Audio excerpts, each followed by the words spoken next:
With 2025 coming to an end, it's a good time to look back on the previous year and reflect. I'm just kidding. That would suck. It was a horrible year. Instead of indulging in the horrors of reality, I was deep in the horrors of Hoxies, meaning I've spent months writing about Rogue Core. Since it's still in closed alpha, I'd like to take everyone on a journey through the game's first year and answer the question, is Rogue Core gonna be any good? For anyone who's completely lost, here's a jaunt through the basics. Deep Rock Galactic Rogue Core is Ghost Ship Games' second development project. It's a roguelite spin-off of their first game, Deep Rock Galactic. At the moment, it's scheduled to release in early access on Steam in Q2 of 2026. No console plans yet. In total, there have been 5 major versions released, including the launch of the closed alpha. There were also a dozen or so small patches to fix crashes and bugs between those. The most substantial jump was Alpha 3 to Alpha 4, which could be best described as an Olympic lunge. At a glance, it appears similar to DRG. While some aspects of the game, like movement, gunplay, and mining, will be familiar to any graybeards, Rogue Core has more to offer that is fresh. There are new classes, challenging combat against ghoulish guys, progression systems, and so much more. Rogue Core has made changes to nearly everything that remains from DRG. Hold up, I'm receiving an important message from the eternal and all-knowing orb. Let's hear that quick.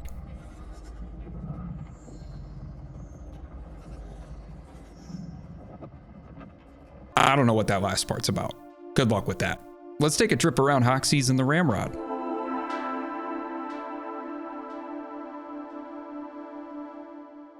This is the ship where reclaimers spend what little off time they get.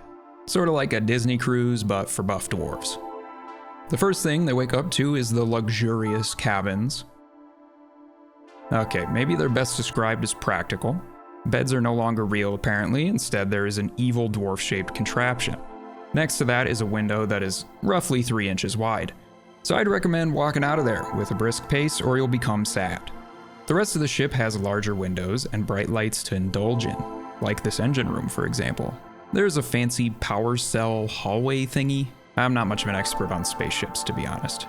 All of this tech is held together by scant hallways and cameras that the ship's AI, named Omega, judges through. The view outside is the real jewel in the crown. Seeing Space Rig 17 off in the distance and Hoxies up so close is hard-hitting for a longtime fan like me.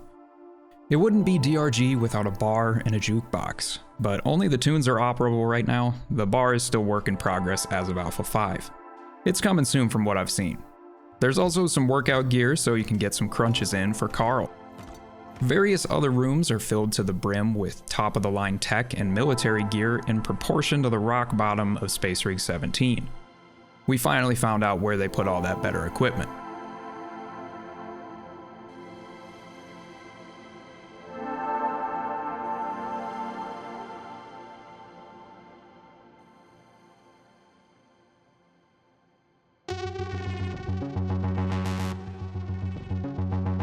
Characters in Rogue Core don't meet the same criteria as classes in DRG. Weapons are not character specific, instead you pick those during a run, as you'd expect from a roguelite. Instead, each character is defined by a primary ability and 2 side skills. Slicer wields an arm-mounted energy sword for his main deal. His skills are a directional air dash and a projectile blocking shield. This is my most played at the moment, almost entirely because of that movement ability. It's reminiscent of speeding around a cave as Scout in DRG. Spotter can fire a dart that marks enemies for critical damage. These can either directly hit the target or on the ground to create an area of effect. His radar skill is next to his health bar and blips when there's enemies moving about. You can imagine him like a walking submarine if you want to. To top things off, he carries a deployable ammo crate in his little dwarf pockets. Really comes in handy when anyone's weapons are running dry. You can only have one of these at a time, and it's refilled when you resupply. Falconer carries a robot bird, and is a woman. This will upset some people who are really weird. To briefly cover my thoughts, I think women are awesome, and I'm so happy to have them in Rogue Core. If it upsets you that there's fictional women in a video game, you've got other problems to work through that are way more important than being mad at fictional women in a video game. Figure that out. Falconer's drone can be directed around and dish out a mix of electric and explosive damage. It can also do a remote revive, jolting a teammate back to their feet.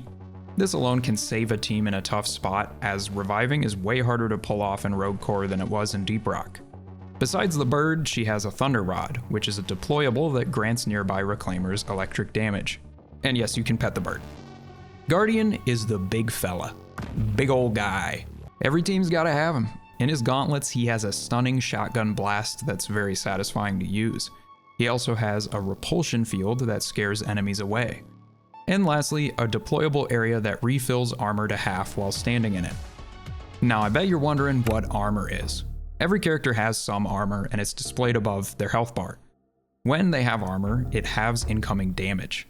One weird detail is that it drains slowly over time instead of depleting instantly. Mechanically, it's much more of a resource to manage when compared to shields in Deep Rock. Last but not least is Retcon. She's a tad more complex. Her primary ability rewinds time to a point you set by activating it.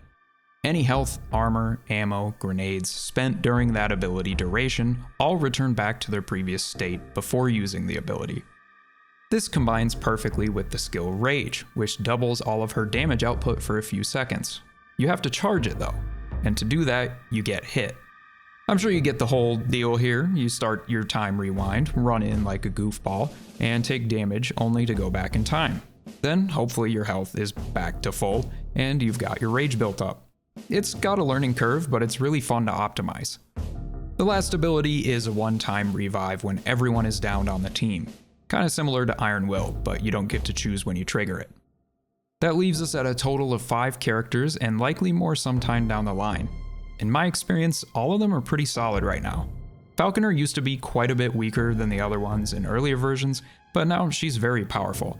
Each Reclaimer has a playstyle to get the hang of, and abilities to learn how to cooperate with. It feels really great to turn a fight around and save your team during a tense moment. Next up, we have the mission map. Reclaimers continued to get all of the fancy stuff. This sucker's 3D now. Look at this big old sphere right here. You can rotate it around, change its depth, it's super slick. Right now, the missions on the map are all the same objective with different final bosses. The sigils on the marker represent which boss guards a rift gate at the end. To the left of all this is the intel system. This is both new player onboarding and meta progression. Complete various tasks listed to reach higher intel levels. This unlocks access to more terminals in a run, higher difficulty levels, more complex caves, and altered sites.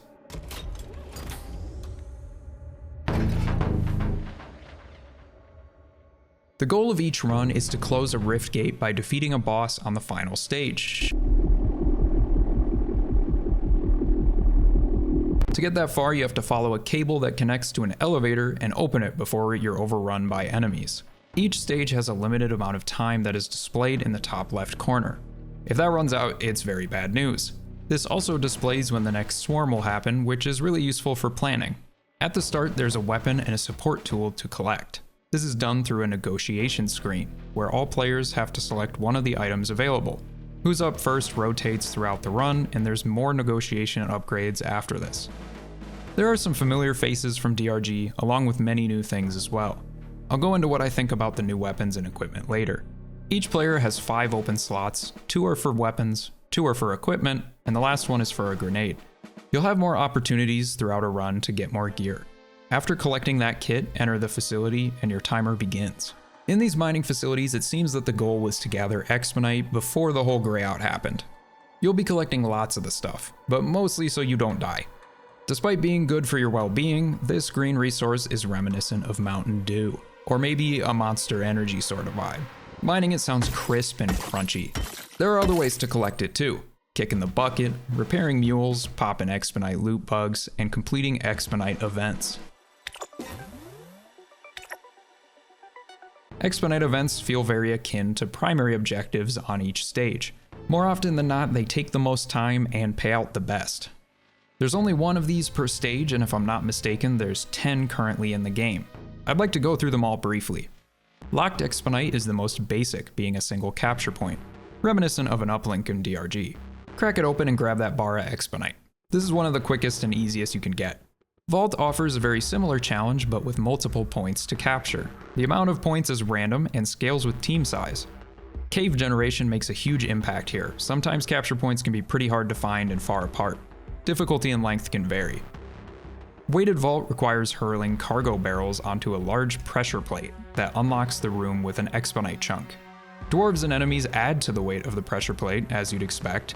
You can save a few throws by wrangling your dwarf friends around and a sprinkle of core spawn too. How long it takes depends on the distance of the cargo and how many fellas you have standing on it. Rock Breakers is a defend and repair objective. Those who have experienced this event will know that the breaker part of the name is a double entendre. These machines break the rock, but they also break themselves within seconds. The amount of times you'll be smacking this sucker with a hammer is concerning. DRG quality at its finest right here.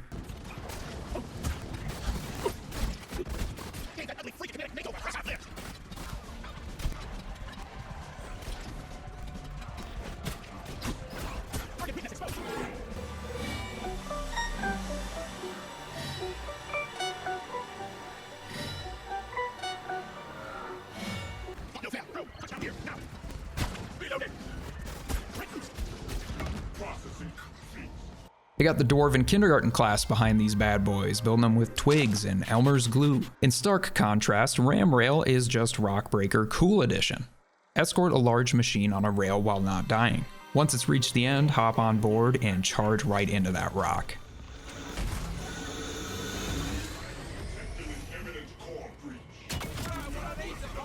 It still feels cool every time. This kind of event teaches you to avoid overlapping swarms. This is a skill you're gonna want to get the hang of, watching the threat meter for when core spawn are on the way and making sure you have enough time to finish an objective beforehand. Surveyor drones are passive DRG drones that flee when attacked. While they don't personally attack you, the rocket-firing drones that they shoot out definitely do. Once a surveyor is grounded, you can take a peek at the inner thoughts of an artificial life, revealing a buried vein of expedite on your terrain scanner. Oh joy. This is the first mention of the terrain scanner thus far, so it's worth saying right now that this is a whole new beast, like going from a Game Boy to a PS1. It pops onto the screen almost immediately. It's snappier, larger, and there's some run stats on the side too. Once you locate that expedite vein, a surveyor drone so graciously did all the work for, I'm sure you get what to do next. Right now it's faster to mine the dirt around the expedite, but I expect that to change because it saves way too much time. There's usually 3 surveyor drones to take down in a stage. Geode processing also has you playing in dirt, but in a little quarry. In my mind, this is a miniature point extraction mission. Dig geodes out of the wall, toss them into a refiner, and hope it doesn't anger any core spawn. That was a core spawn nodule you just destroyed. How careless. If you do happen to have the new anti-grav emitter, it's very helpful for lifting geodes out of the refiner. This can either be quick or very long depending on which geode has the goodies in it. Good luck! Expedite solidification chamber requires connecting what Omega calls spile pumps to a vat that turns liquid expedite into solid expedite. The amount of pumps to connect scales with team size. This can take a while if the terrain is tumultuous. Next we have my favorite event in the game right now. Enemy transmutation. In this one, you lead enemies into an area that converts them into expedite on kill. The fun part is that it's time-based, so you can double up waves to get even more spawning, in turn getting more expedite. The amount collected is displayed on a little screen on the side of the chamber.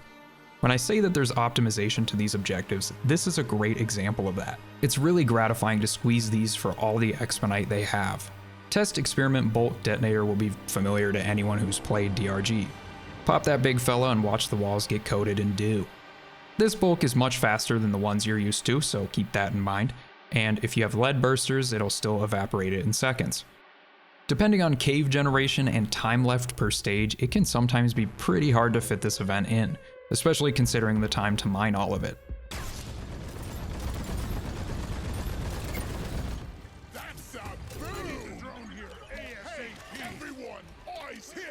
Now that you've collected all of this expedite in so many different ways, what the hell do you do with it? Well, you dump it in Ellis, a flying companion that fills the role of Molly.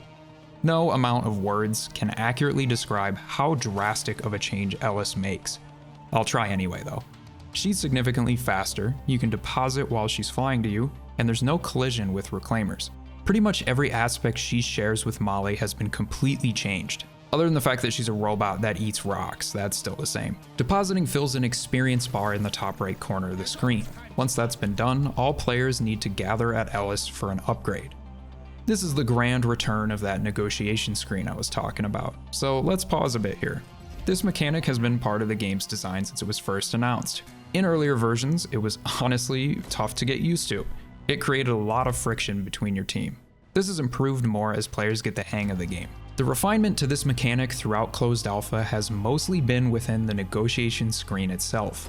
It looks much nicer and conveys information clearer. It also helps that the upgrades are significantly more valuable than previous versions. It's a very tough ask to get everyone in one spot, and it's made worse when you don't get anything substantial from doing it. There are many upgrades that play into certain characters' abilities. For example, dealing damage on being hit is very powerful on Retcon, since she can rewind time back to full health. This can reduce friction between making choices between players, since upgrade power is subjective sometimes. If you're playing solo, these negotiations are split between you and your buddy Cooper, who is kinda like Bosco but deadlier. When an upgrade is selected, Cooper's option below it becomes unavailable. The upgrades are pretty basic stats for him, unless you get to the rarer and legendary stuff where things get more interesting. I'm sure more variety will come once the game's released. I'm here to represent the solo DRG Andes, and I'm really happy with this system. I love solo DRG and I love solo Rogue Core. Thank you so much to Ghost Ship for considering weirdos like me. The increased variety in these negotiations and better balance has made a world of a difference. That being said, it still needs some work. Many of the common upgrades are still very lackluster, and rarity is all over the place too. Why is increasing your magazine size by 35% a common upgrade? That is way better than anything else in the tier. On the other end, legendary upgrades feel way too uncommon as of Alpha 5. I don't think I've come across more than 2 in a run, and I've had dozens without a single legendary upgrade. It's especially disappointing considering how these are catalysts for exciting builds, but I just don't see them enough to know how to use them or even ever use them. This last one might be me, but I don't understand the appeal of buffs that trigger when you're standing still. I appreciate the idea of asking players to drastically change how they play a game, but most of these provide middling benefits. Guardian or Retcon can take better advantage of some of them, don't get me wrong, but is it really worth it? Especially on higher difficulties, how often is it possible to take advantage of these? All this nitpicking aside, negotiation upgrades have done nothing but improve substantially since I first tried the game. They're a fun addition at this point, and I'm glad they stuck with the mechanic. It's a challenging design choice that deepens the co-op experience, and I respect the dedication to it. The interactive nature of it all is novel. In many co-op roguelikes, it often feels like you're just playing alongside each other. This does a good job bridging upgrades and combat. I like seeing people's cursors dart around as they think about their choices. And you can heart an upgrade to let your team know that you really want it. And check your team's builds by hovering over their names to get an idea why they want certain upgrades. It's cool to see this clever idea come such a long way. Now, I don't want you to worry here. Not every upgrade in a run requires negotiating with a bunch of greedy dwarves. Workbenches and bio boosters are completely solo upgrades where you get to snag whatever your heart desires. Workbenches are on every stage and offer the most consistent power increase in the game right now. These require locating a toolbox beforehand and carrying it to the bench. Primarily, you can smack all kinds of stat improvements on your weapons. Elemental effects can show up too, and even some rarer, unique upgrades. But I don't want to spoil the fun of learning all those.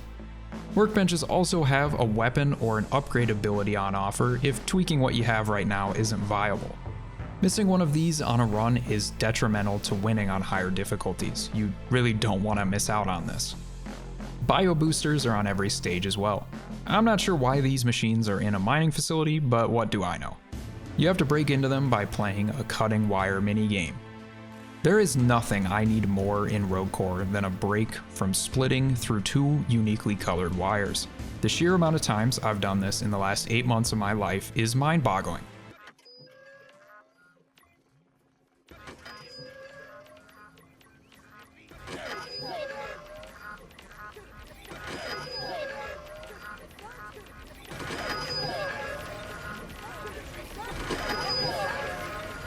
Once these are open, the player is given 2 options. These are drawn randomly from 2 decks equipped to each class. Each of these decks contains 4 different bio boosters that vaguely fit within a theme. At the moment, you cannot change what decks are equipped to a class, but it could be available at some point in the future. It's a compelling idea to imagine all the ways you could alter a character's build potential with this. Maybe even introduce a form of meta progression which unlocks new decks. The value of bio boosters is all over the place at the moment. This is a common theme I'm sure you're noticing. It's to be expected at this stage of development. There's a different priority in early development builds, and it's fast iteration, exploring design concepts before you get into tweaking the balance of it all. I say all this because it's important to me that we capture how it is right now so that in the future we can look back on it. Some characters' bio boosters are just better than others. Retcon has some of the most baffling and underwhelming, and Guardian has a few duds too. Do you want enemies to be slightly slower when they're right next to you? Sounds pretty good, right? Spotter has the best decks right now. He's got increased crit chance and damage, which is a no-brainer, and some fun ones that increase your jump height, along with another one that lets him deal damage when firing from above. Here's a full look at all of the decks in the game and which characters have them equipped. Feel free to pause if you'd like to dig into it all. The elevator sequence has a wide array of design to go on about. First is starting the thing up. Once the button next to it is pressed, you defend against core spawn until the doors swing open. Terrain generation and enemy variety spice things up enough where it's fine to be doing this so frequently. Oh, and since it's the last thing you do on a stage, it's likely where you'll run out of time and meet the horrors behind threat level maximum. Quit slacking and help me out! These are core tentacles, and they grab and kill you. If you're not at the elevator yet, these things are brutal. Thankfully, it's a lot easier to dodge them by circling around the elevator and using it to block them. Once the team is on board and the doors shut, down you go. I'm obsessed with this loading screen, by the way. The shot of the elevator shaft, then the side view of the team heading down, it's such a great way to enhance the feel of a run. My only gripe is I wish I could rock and stone on this screen. That and a rare chance for a generic elevator song to play, that would be really good, maybe like 1 in 100. Before you descend into the next stage, there's a negotiation for a risk vector. This is basically just branching paths. Each one has a negative alteration and a positive one. At the moment, the bad ones are all enemy related, encounter more of a certain core spawn, make some stronger, faster, hard to see, Daft Punk, you get the idea. It'd be cool to see some that don't just mess with combat difficulty. More hazardous facilities, dangerous deep core generation, maybe some new biomes that can happen or something. Stuff along the lines of that would be interesting. The positive alterations can either affect an entire run or just the next stage. Efficient upgrades and lucky last throughout the entire run and are great picks early to get more bang for your buck. They're still okay to pick later, but they lose value the closer you are to the end. Equipment and heavy weapon crate offer negotiations for new gear. If you don't need anything, a max ammo increase is always available as an option. Right now, all heavy weapons are guns from DRG. It would be neat to see some brand new ones added soon. Equipment crates are pretty good, to be honest. I undervalued them for a while, but it can really save you from tough spots to have extra tools in your belt. Epic Gem and Artifact are both negotiation upgrades at Ellis. Epic Gem offers all rare Expedite upgrades for your team. Artifact has upgrades that are exclusive to it, and they're generally pretty good too. With all of that covered, I want to say I love the risk vector system. Weighing the value of each option is such a fun puzzle every time it shows up. Just some quintessential roguelike neuron activation right here.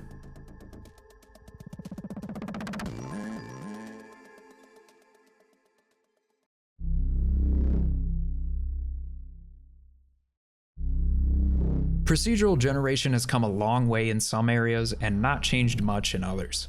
Most of the progress can be found in the facility structures.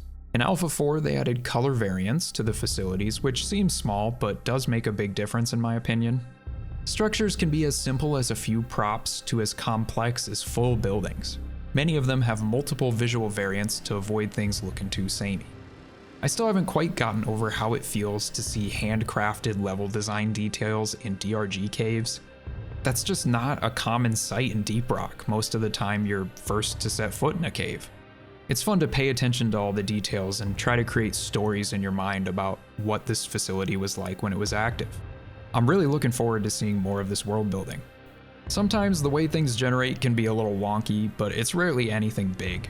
Tunnels blocked by thin bits of terrain is a common one at the moment. Sometimes props are placed oddly and sort of floating. The weakest link right now, though, is the lack of variety. You start to notice repeating structures pretty quickly, which is to be expected at this point. While structure generation has surpassed my expectations for closed alpha, where things haven't changed much is in the deep core biome. It's pretty much stayed the same throughout it all. During a run, the terrain gradually gets taken over by this biome, until about halfway through where it goes full-on deep core. The terrain here is comprised of subdued browns and grays with subtle textures. Some sections are reflective and ice-like. Many of the natural formations are very pointy. You're gonna want to have shoes on down here. Confusingly, the biome looks drastically different on higher complexity, and I much prefer it that way. I'd like to see more spice added to the lower complexity caves because it often feels a little sterile and bland. Now's a good time to talk about the way the game adds variety between each runs by modifying different things. The first and most obvious being difficulty, which is called depth in this game. The higher the number, the harder it gets. Right now, 1 through 4 are available. In comparison to hazards in DRG, everything is just a bit harder. I'd say in my experience, depth 3 is harder than hazard 4, and depth 4 is harder than hazard 5. Increasing the depth does seem to impact a variety of enemies, which makes a really drastic difference in Rogue Core. Many of the enemy types do attack and move pretty differently, so it can be intense when there's a lot of different moving parts. Besides making the combat tougher, your time per stage also decreases on higher difficulties. This gets to the point where it's not uncommon to have to skip out on certain objectives in a depth 4 run. There's just not enough time depending on your traversal speed and the generation of the cave. Having limited time per stage rewards being efficient in all aspects of the game. This obviously includes combat, but also something weird, like throwing a toolbox around fast.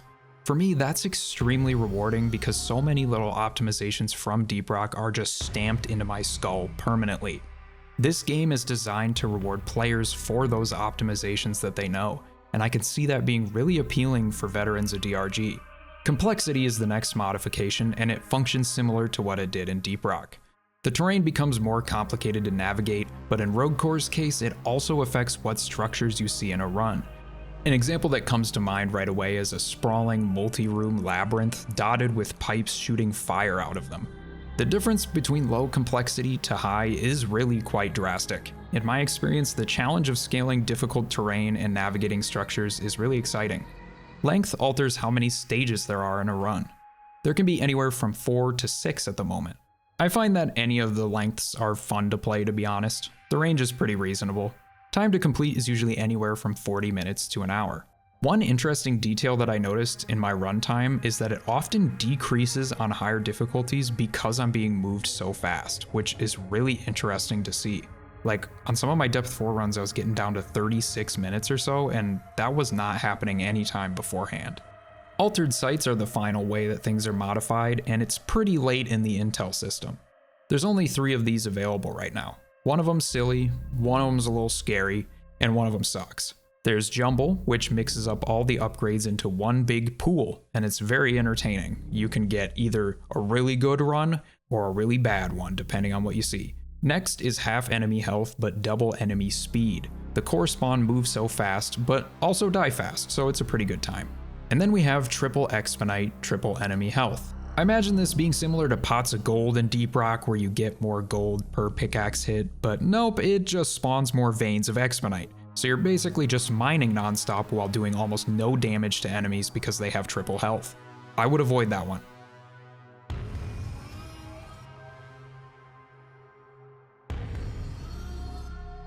I want you to take a guess how many enemies are returning from Deep Rock.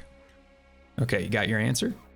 The answer is 2, technically. You got core spawn creepers, and then the fucking cave leech. Just when you thought you escaped the grasp of this greasy meatball, they pull you back in. Besides that nasty bastard making it back in, Rogue Core has brand spanking new stuff from there. As a whole, combat feels equally familiar and new when compared to Deep Rock Galactic. I find dodging enemies is much more difficult due to variance in how each one moves around. They're much less predictable and more sneaky. You also have to have better accuracy. It's critical to performing well. Generally, weak points across the board are smaller or harder to hit without precise aim.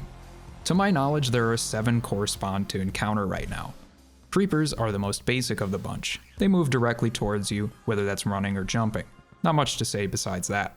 The step up from that is crawlers. They're faster, tougher, and creepier despite the naming convention. They have a small amount of armor on their face and on death leave behind some gross ooze that hurts you. If you've played Season 5 of Deep Rock, you know these guys all too well. Bruisers are slow-moving buff fellas that knock you back on hit. Groups of these can be pretty scary, but luckily their weak point is wide open for you to hit. Vanguards are heavily armored variants that act as barriers for their fellow core spawn, though if there aren't any others around them to protect, they just look kinda silly sitting there. For ranged threats, the Scorcher is the most basic, firing incendiary projectiles from their freaky mouths. They will attack from many different distances and are generally pretty easy to spot. Edge Stalkers are not. They keep their distance from targets as you'd expect. When in combat, they rapidly strafe around the cave and fire bursts of projectiles. Out of all the core spawn, this guy is the nastiest looking. Clamorheads have both melee and ranged attacks. Either way, they hurt a lot. Its primary weak point is covered by armor, but you can get some hits in around the neck if necessary. While they may be the Praetorian of this game, they are significantly harder to deal with. Outside of the core spawn, there are a few lonely threats in different species. Rafcan Thrashers are fish-like flying threats that charge at you from a distance. They're pretty easy to take down as long as you spot them early enough. They mostly get away with hitting you when you're distracted by other enemies. Krizak Boomticks come from a glowing orange nest that spawns on walls and ceilings. These little buggers take roundabout ways to get to you, and try sneaking up close so they can blow up in your face. They take a huge amount of armor away from you, like sometimes your full armor bar, and I hate them for it. The Fulgor Vomiter. It's just a puking ceiling guy. Don't underestimate its ralphing distance though, it's pretty impressive, it might even be record breaking. That stuff is corrosive though, so don't stand in it. Shatterclaw Slammers also attack from above. This is the cartoon anvil disaster of this game. They deal a ton of damage if you happen to waltz under them. There's also a Shatterclaw Swarmer bug looking dude right now. I don't have much to say, they're kind of like swarmers from Deep Rock. Now we move on to the big threats. Currently there are 2 final bosses in this game, with one being added very recently in Alpha 5. The Guturak Gatekeeper. This has had several iterations during the closed alpha. It fires a distressing amount of projectiles to narrowly maneuver through. It alternates between phases of moving around the cave and floating above the rift gate firing. As it stands, it's feeling pretty solid as a boss fight. I'd prefer to not spill the beans on how to do this fight well, that's for you to find out on your own. Overall, I enjoy this one quite a bit. The Rafcan Rammer. This is the new guy, and you can definitely tell. He gets a little confused and stuck with lots of weird pauses and waiting. I'm pretty sure it can't be stunned as well. I'll give him some slack though, he's fresh off the press, I'm excited to see where he goes from here, and the track that plays during this fight rips.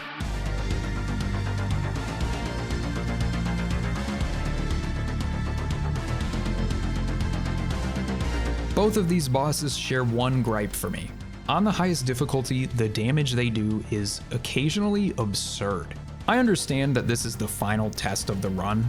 That being said, being chewed up by a single projectile is a bit ridiculous.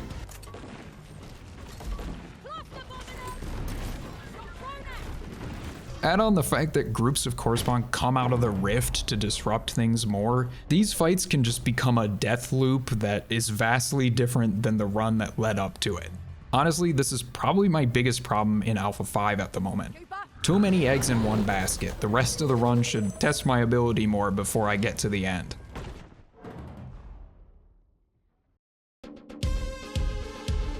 Alright, it's time for the fun stuff. Let's get to the new guns. I've talked about a couple of these in the past, but not to the extent I can now with all the time I have playing the game. That and many of them have changed quite a bit since my previous videos on Rogue Core. The charge pistol is a powerful, snappy precision weapon that has a really great feel.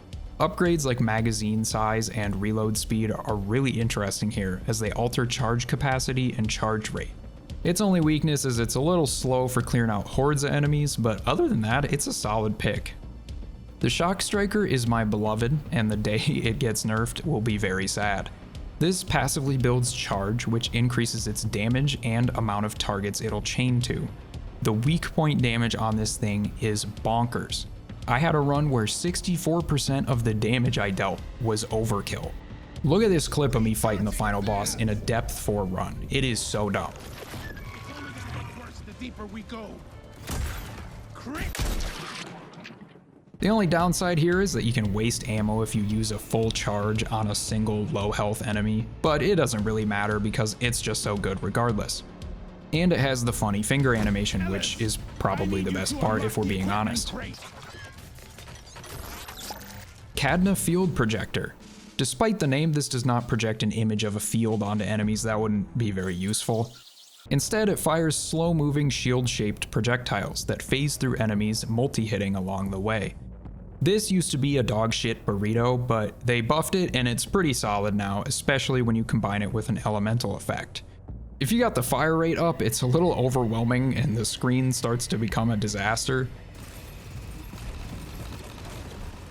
The biggest downside here is the range is not very good, but overall it's pretty solid. It's cool to see such a unique weapon design actually be viable.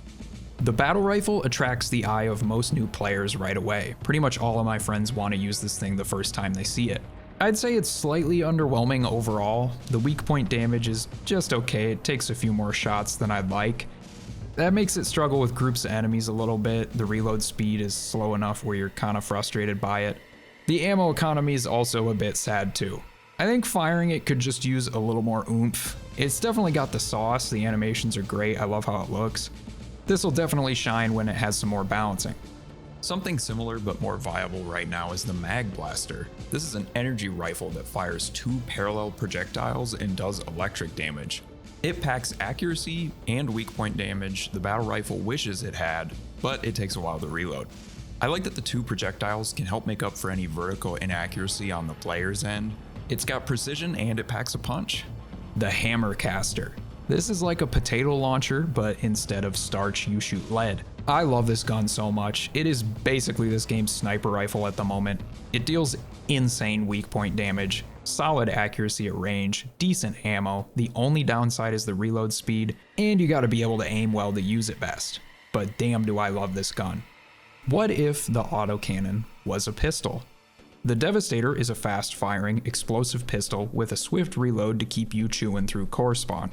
It feels great to use, but the ammo count is the real devastator. I tried my best to solo this weapon in a run recently, and I cannot keep ammo up. The worst part is I was retcon and I had a spotter with me, and I was still running out of ammo all the time. It's really hard to hit weak points with too.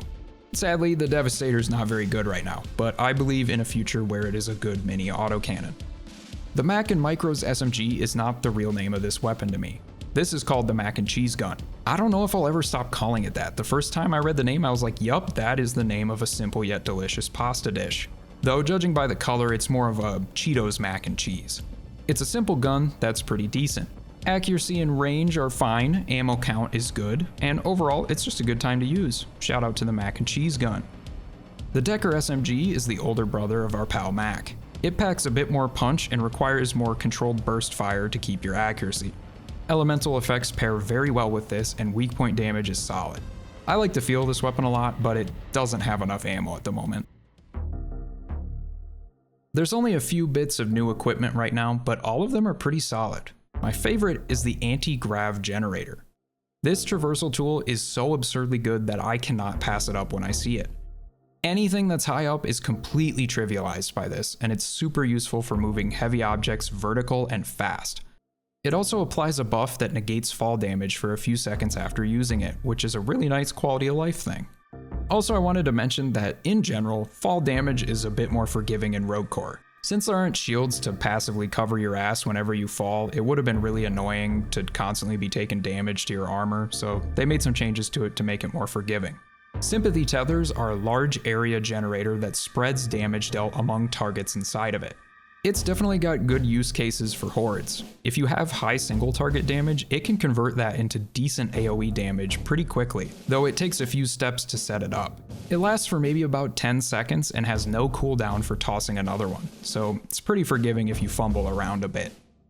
Combat Cocktail grants a bunch of movement enhancing buffs at the cost of 45 health. These buffs last about 30 seconds. If you're already doing well on health, this is definitely a great choice for a movement tool. It saves an absurd amount of time that you'd spend running around. Do not doubt its usefulness on higher depths, especially where your time is really limited. I love this thing. I had a really fun run with it on Slicer recently, and I don't know, it was a blast. This last equipment I was way too cynical about. It's called the Biotransmutator. It makes all enemies inside of it drop red sugar on death. If you have any upgrades that increase your healing from red sugar, which show up pretty frequently, this can save your ass if you need it to. I am a Biotransmutator enjoyer now. That thing is sick. Down the middle. Reloading.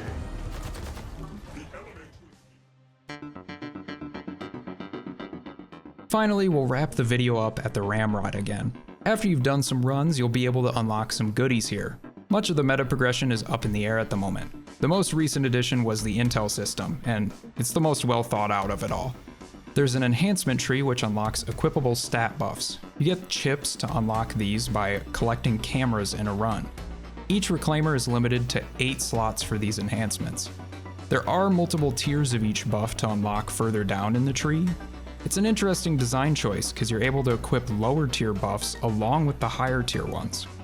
You can stack into specific stats if it feels optimal. I find myself putting all of my armor packs on Guardian since that's kinda his deal. For most characters I have as many ammo increases as I can fit. I like the process of deciding whether a slot is better used on a lower quality duplicate or a different one completely. And there's cosmetics, baby. It's the same wardrobe screen as DRG, but not everything is confirmed to be as customizable. Right now, hats, eyebrows, and facial hair are available. They're placed in these cute little pink crates found occasionally during a run. I'd be surprised if alternate armors make it in, but I could see color variants as an option for sure. Some of these cosmetics are early tests for how a feminine dwarf would accessorize, one example being these stubble options that have patterns shaved into them. It's really neat to see the effort put towards exploring how feminine dwarves express themselves in the DRG universe. I'm really happy to see cosmetics are a priority in Rogue Core still. It was my main draw to DRG. I love unlocking everything in that game. I don't think I've been as obsessed with a character creator as much as the DRG wardrobe. I love making weird dudes. Half of my screenshots in that game are my friend's nastiest dwarves, like the Blueberry. As you can tell, I find it difficult to briefly sum up everything new about Rogue Core. I tried my best to whittle this video down, but it's hard to cover everything added to a game during 8 months of development. While many game mechanics do make a return from DRG, Ghost Ship has made a conscious effort to iterate on them and make them fit seamlessly into Rogue Core's breakneck pace. Mining dirt is faster, ammo crates open facing you, saving you time from running around the thing. All of the changes that Ellis brings to depositing minerals. Starting events is faster, just everything is amped up to 11. You can argue that a lot of these mechanics do stem from DRG, but you can't argue that they made sure it works to this game's benefit and made a lot of changes while doing it. The setting and style is very different from DRG 2. Instead of feeling like a team of union workers mining away for a corrupt corporation, you're a team of specialized badasses with over-the-top abilities. The core spawner is so much more unsettling than the average DRG enemy. Since Alpha 4, I have played an absurd amount of this game. In my opinion, it's the version where everything started to click. The run loop became so much more engaging, tossing these different objectives in procedural terrain and asking the player to solve it quickly is a very compelling challenge. I am not exaggerating when I say I've played dozens and dozens of roguelike FPS games, and this is my favorite already. Each run already feels different in ways that other games just don't. You stick with your gear throughout a run instead of tossing it out willy-nilly as soon as it's convenient. There's already engaging strategy and interesting co-op design. I cannot wait for early access and everything that comes after it. When the world can feel increasingly difficult, it means so much to get lost in art made by passionate people who love this game and universe as much as I do. It's to the point where I write 7,000 words about it before it releases. So thank you for watching this entire video, and I'll see you all soon for DRG Season 6. Rock and Stone.